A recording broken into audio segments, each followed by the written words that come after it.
तो अगर मैं आपसे पूछ लूं सिस्टम हैंग, तो सिस्टम हैंग का मतलब आपको यही पता होगा कि आपके फोन के इंटरनल स्टोरेज में कुछ प्रॉब्लम आ जाती है। बट ये सिस्टम हैंग कोई आम हैंग नहीं है। ये सिस्टम हैंग होता है पब्लिक, मीडिया, क्राउड और आजकल के जो भी नौजवान जनता है हमारी, और उसकी वजह से यही चीज होता है हमारा हैंग सिस्टम है। अब आपको शायद थोड़ा डाउट क्लियर हुआ होगा कि सिस्टम हैंग कोई आम प्रॉब्लम तो है नहीं। ये नए नए आजकल के जितने भी युवा है ना, ये उनके अंदर है। और एक हमारी एक ऐसी आर्मी तैयार हो रही है ना, जो आने वाले समय में पूरे देश से लड़ सकती है। वो है एल्विश आर्मी। देखो, मैं किसी को ये नहीं कह रहा हूँ कि कोई गलत लिखे, मैं बता रहा हूँ लोग यहाँ पर अपनी आर्मी बना रहे हैं और आपने अपने लिए अभी तक कुछ नहीं किया। तो सोचिए कि आप कितने पीछे हैं। जहाँ पर हमारा देश खुद मिल बांट कर भाईचारा नहीं बना पा रहा है दूसरे देश से, यहाँ पर लोग खुद की आर्मी बना रहे हैं। तो इसलिए मैं यही कहता हूँ, एल्विश आर्मी नंबर 1। बल्कि ये वाली आर्मी उस वाली आर्मी से ज्यादा खतरनाक है। क्यों, मैं बताता हूँ। वो वाली आर्मी के पास गन है, डायरेक्ट कुछ भी प्रॉब्लम उसे दिखती है डायरेक्ट शूट कर देता है। बट हमारी वाली जो आर्मी है ना, उसे कुछ कहना भी नहीं पड़ता, ये किसी से कुछ पूछती भी नहीं, बस एक बार एम कर दो, कुत्ते की तरह शू कर दो और ये आर्मी टूट पड़ती है। कमेंट में गालियां, ट्विटर पर फोटोज वायरल, अच्छी फोटोज वायरल करती है। जितनी अच्छी फोटो एडिट ना तो वो वाले भी नहीं कर पाते, उससे ज्यादा अच्छी एडिटिंग हमारी आर्मी कर देती है। कोई भी आर्मी उठा के आप ले लो, बस क्या है कि नई आर्मी होनी चाहिए, पुरानी घिसी पिटी आर्मी नहीं होनी चाहिए। पहले क्या होता था, बच्चे सपना देखते थे कि मैं भी आर्मी में जाऊंगा, लेकिन आजकल के लोग घर पर बैठे बैठे ही ऑनलाइन आर्मी में सिलेक्ट हो चुके हैं। कैसे, मैं बताता हूँ। इसका प्रोसेस बहुत ही सिंपल है। पहले आप अपने क्रिएटर को चुनिए, फिर ट्विटर पर या फिर किसी भी सोशल मीडिया ऐप पर जाइए, उस क्रिएटर का नाम लिखे और लास्ट में लिख दीजिए आर्मी। फिर आप उसके कुछ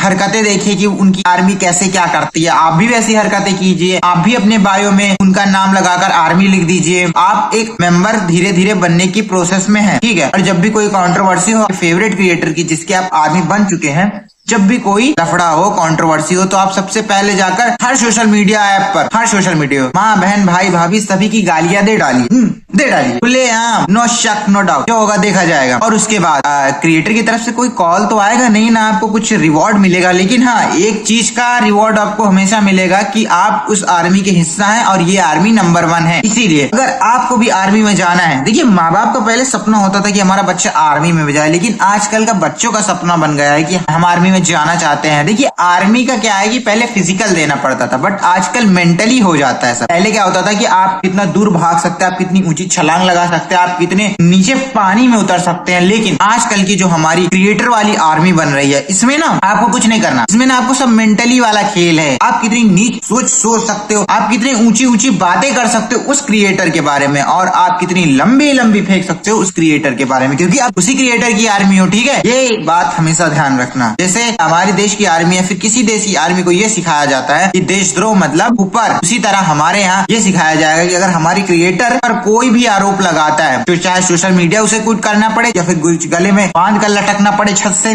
या फिर छत पर से ही डायरेक्ट कूदना पड़े, कुछ ना कुछ करना पड़े, लेकिन करने का तो करने का, क्योंकि हमारी आर्मी नंबर 1 रहेगी, क्योंकि ये हमारी जनजी जनरेशन की आर्मी है, ठीक है। क्योंकि ये जनजी जनरेशन भाई जब से आया है ना, तब से पूरा रुख बदल गया है। कोरोना के बाद का समय जनजी वाला, क्योंकि इसमें जनजी ना पूरे जवान हो चुके और इनकी जवानी वाली हरकतें बहुत ही ज्यादा खराब हो चुकी है, तो इन्हें सही करना बहुत जरूरी। देखो मैं कोई समाज सुधारक नहीं हूँ, मैं खुद जेनजी हूँ, क्या करूँ। लेकिन क्या कहते हैं कि कभी कभी क्या होता है, थोड़ा बहुत चेंज होना पड़ता है। आपको पता ही चल गया होगा कि हमने अभी तक क्या क्या बात की आर्मी के बारे में, बहुत ज्यादा अच्छे से हमने एक्सप्लेन किया, आपको काफी डीप एक्सप्लेन किया। तो आज की जो हमारे गेस्ट कंटेस्टेंट रहेंगे उनसे हम क्या पूछेंगे अब आपको तो पता ही चल गया होगा। तो प्लीज गेस्ट साहब आ जाइए आप। जी धन्यवाद। कैसे हैं आप? जी मैं बढ़िया हूँ, मैंने आपका शो बहुत देखा है। हर कोई बोलता है, हर बार बोलता है कि मैंने आपका शो देखा है, मैं आपका बहुत बड़ा फैन हूँ। बट एक सच्चा फैन वो होता है जो कि अपने स्टार के लिए बहुत कुछ करे। मैं भी सब करने के लिए तैयार हूँ। चलिए ठीक है, वो सब छोड़िए। चलिए तो मैं आपसे कुछ थोड़ा पूछ सकता हूँ अगर आपकी इजाजत हो तो? जी श्योर। तो हम यही पूछना चाहते हैं कि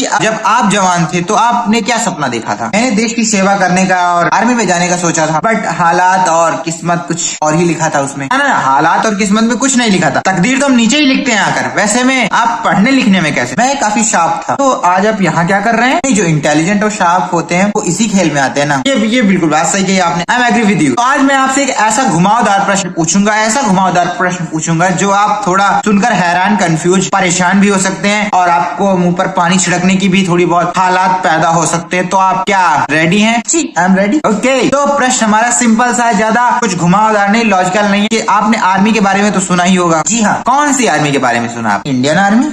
नहीं, क्रिएटर की आर्मी की मैं बात कर रहा हूँ, एल्विश आर्मी की मैं बात कर रहा हूँ। कोई नई सेना बनाई जा रही है क्या सरकार द्वारा? नहीं, ये नई सेना नहीं बना रही है, बल्कि सेना ही नई सरकार बना रही है। क्योंकि होता यह है ना कि हम जब क्रिएटर बनते हैं तो हमारे अंदर कुछ टैलेंट, कुछ पावर होती है, बट यहाँ पर पावर का ही यूज करके ये लोग आर्मी बना रहे हैं। इसमें कोई गलत नहीं कि आप आर्मी बनाएं, आप पूरी एक फोर्स बना डालें, हमें कोई दिक्कत नहीं। बट वो जो फोर्स आर्मी आप बना रहे हैं उसका कोई एक डायरेक्शन, पर्पस रखें, ताकि ये कि कहीं भी आप शू कर दे तो वो वहीं पर कूद जाए। मैं कुछ समझा नहीं। कभी आप कहते हैं किसी ने आर्मी बनाई, कभी आप कहते हैं कोई किसी पे कूद रहा है। खैर, आप नहीं समझेंगे, ये काफी डीप क्वेश्चन है, समय समय पर आपको पता ही चल जाएगा। तो मैं आपसे सिर्फ प्रश्न सिंपल सा पूछूंगा कि हमारे जो देश के आज बच्चे हैं उन्हें क्या आर्मी में जाना चाहिए? प्रश्न सुन लीजिए, प्रश्न बहुत ही सिंपल है। मैं फिर से बता रहा हूँ, प्रश्न हमारा बहुत ही सिंपल रहता है। पहला प्रश्न, क्या हमारे देश के बच्चों को आर्मी में जाना चाहिए? जी, क्यों नहीं जाना चाहिए? इससे ये होता है कि आपका माइंड और बॉडी दोनों तंदुरुस्त रहते हैं। खैर, अभी आपने ऑप्शन तो सुना ही नहीं। जी बताइए ना, सुन लीजिए। Option A Indian army, option B Iran की आर्मी, या फिर ऑप्शन सी एल्विश आर्मी, या फिर ऑप्शन डी एक खुद की आर्मी। ये अपने दो देशों का नाम तो समझ में आता है, चौथा भी समझ में आता है कि खुद की आर्मी, बट ये एल्विश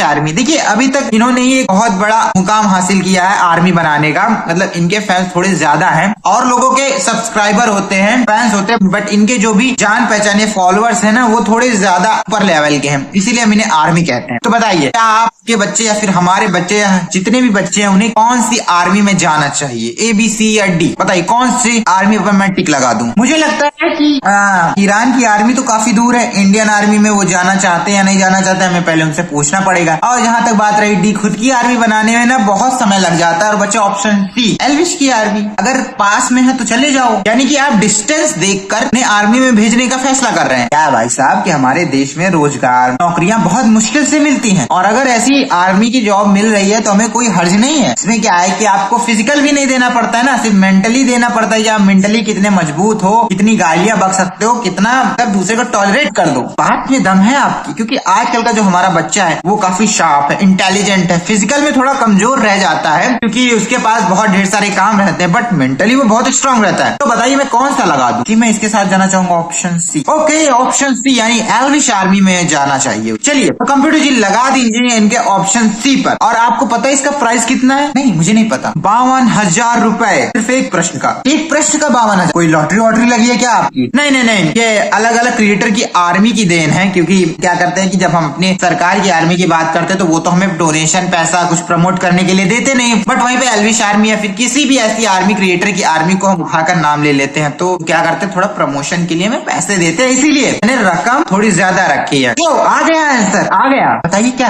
वाह भाई, वाह। आपसे मुझे उम्मीद नहीं, बिल्कुल भी उम्मीद नहीं थी। आप इतनी पिछड़ी सोच के आपने अपना सपना आर्मी जाने का देखा, और आपने आजकल के जेनजी जनरेशन के बच्चों का प्रश्न का उत्तर आपने इतनी सटीक से दिया है। मैं विश्वास नहीं कर सकता कि आप सोच सकते, समझ सकते, बच्चों की पीड़ा दुख दर्द समझ सकते कि उन्हें कौन सी आर्मी में जाना बेटर होगा आजकल के समय में, क्योंकि वो धूप छांव बर्दाश्त नहीं कर सकते। वो एसी में बैठ के माँ बहन की गालियां जरूर दे सकते हैं। वाह भाई, वाह, मैं मान गया। आपको मिलते हैं 52 नहीं 54,000 रुपए। 2,000 मेरे काट लेना, मेरे सैलरी से काट लेना। शो वालों दे दो इसे, दे दो। मैं कहता हूँ ऐसा कंटेस्टेंट कभी नहीं आएगा। मैं तो कहता हूँ अगले एपिसोड में भी आप आ जाइए। मैं तो अभी के लिए आपको साइन करता हूँ। बताइए आप रेडी हैं? नहीं, मुझे थोड़ा काम है। क्यों, आपको किसी और की आर्मी में जाना है क्या? नहीं, ट्विटर पर मैं खुद की आर्मी प्रमोट कर रहा हूँ ना। कौन सी आर्मी? कबूतर आर्मी, आपको पता चल जाएगा। ओके, कबूतर आर्मी हम भी प्रमोट करेंगे, हम भी आएंगे, हमें भी प्लीज ऐड कर लीजिए जी। तो फिर पैसे का क्या है? अरे जब मैं आपकी आर्मी में ही हूँ, मैं आपका हूँ, तो पैसे भी मेरे ही आपके होंगे ना। पैसे आपको मिल जाएंगे। हमारा शो कभी ऐसा नहीं है कि हमने किसी के पैसे खाए हों, क्योंकि हमें पता है किसी के पैसे खाने से पेट खराब ही होता है, तो इसीलिए हम पैसे नहीं खाते। और हम आपको पूरे 54,000 रुपए देंगे। तो प्लीज जाइए। तो देखा आपने कितने घिनौने क्वेश्चन पर मैंने कितना घना पैसा दिया। इसी घिनौने क्वेश्चन को छोड़ते हैं और हम आपसे बात ये करते हैं कि अगर आपको भी हमारे साथ, हमारे शो पर हमारे साथ खड़े होकर, क्योंकि बैठने की जगह नहीं है, खड़े होकर खेलना है, तो देखते रहिए हमारा शो। कभी नहीं बनेगा करोड़पति। चलो मैं चलता हूँ। आज मैं इधर से नहीं जाऊंगा, आज मैं इस साइड से जाऊंगा। तो मैं चलूं? जी मैं भी चलता हूँ। ओके चलिए। कैमरा बंद करो, लाइट्स ऑफ करो। बिल बहुत आता है। चलो जी, धन्यवाद। का मत दीजिए भाई साहब, दरवाजा हमारा पतला है, पहले आप जाइए, आप जाइए प्लीज। ओ सॉरी जी, ऐसे कैसे लोग आ जाते हैं, मैं चलता हूँ।